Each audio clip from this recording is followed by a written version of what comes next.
Баршаңызға сәлем достар, бүгін сіздермен өте дәмді песочная самсаның рецебімен бөлісемін. Сонымен қатар сіздер менің каналымнан слоеная самсаның рецебін таба аласыздар. Песочная самсаның жасалу жолында еш қиындығы жоқ. Оны көп мөлшерде жасаған болсаңыз, оны қатырып морозильникте сақтасаңыз болады. Самсаның қамыры үшін бізге 200 грамм сары май қажет.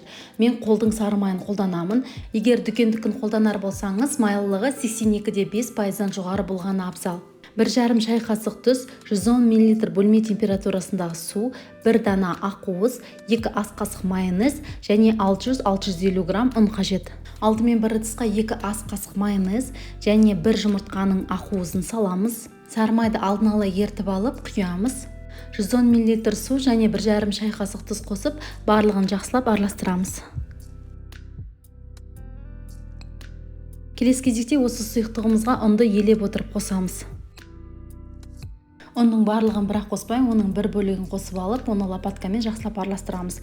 Ол қоюлана бастаған уақытта біз қолымызбен елейміз.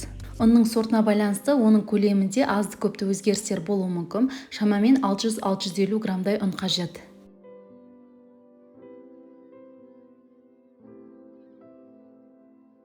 Ыдыстың бетін жауып, жарты сағатқа тындырып қоямыз. Жарты сағаттан соң қайтара илеп, тағы да бетін жауып, жарты сағатқа қалдырамыз.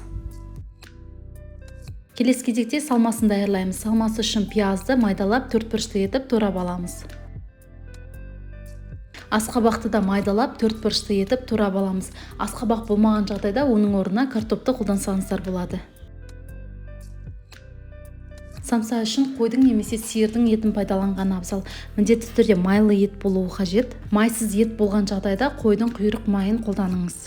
Негізінен қойдың майын қолданған дұрыс, себебі сиырдың майы өте тез қатады. Туралған етті, асқабақты, пиязды бір ыдысқа салып, оған дәмдеуіштерді қосамыз. Мен қара бұрыш, зира, кориандр және тұз қостым. Артынан шамамен 3 ас қасық сұйық май қосамыз. Барлығын жақсылап араластырамыз. Тыңған қамырды бөліктерге бөліп, болашақ самсаларымызға дайындаймыз. Егер самсаның көлемі бірдей болып шықсын десеңіз, әрбір қамырды таразыға салып өлшеп алыңыз. Мен 40 грамм етіп 26 бөлікке бөліп алдым. Бөлінген самса қамырларын барлығын дөңгелектеп дайындап қоямыз. Даярлап алған самса қамыры кеуіп кетпес үшін міндетті түрде оның бетін жауып қоямыз. Самса қамырын біртіндеп алып отырып жаямыз. Қалыңдығы шамамен 1-2 мм болуы қажет. Салмасын ортасына орналастырып, самсаны түйеміз. Самсаны бүгіп, алдымен жан-жағын барлығын жабыстырып аламыз.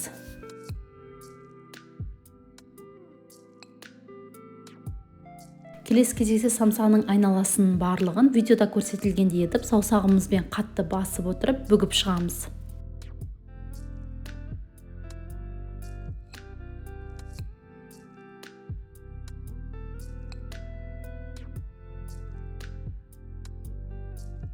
Осылай әдемі етіп, барлық самсаларымызды түйіп аламыз. Самсаның бетіне сарыуыз жағып шығамыз. Сарыуызды самсаның түйілген жеріне де жағамыз. Сол кезде духовкада самса ашылып кетпейді. Бетіне кунжут дәндерін сеуіп, 180 градуста қызып тұрған пеште шамамен 40 минут пісіреміз. Менде барлығы 26 самса шықты. Мен самсаның бір бөлігін пісіріп, бір бөлігін морозильникте қатырып сақтаймын. Осымен біздің өте дәмді самсамыз дайын. Сіздер де міндетті түрде жасап көріңіздер. Ал мен өз каналымда сіздермен тек қана ерекше тағамдардың, әртүрлі торттар мен десерттердің мастер-классымен бөлісемін. Сондықтан міндетті түрде менің каналыма тіркеліп, жаңа рецепті жіберіп алмас үшін қоңырауды басып қойыңыз.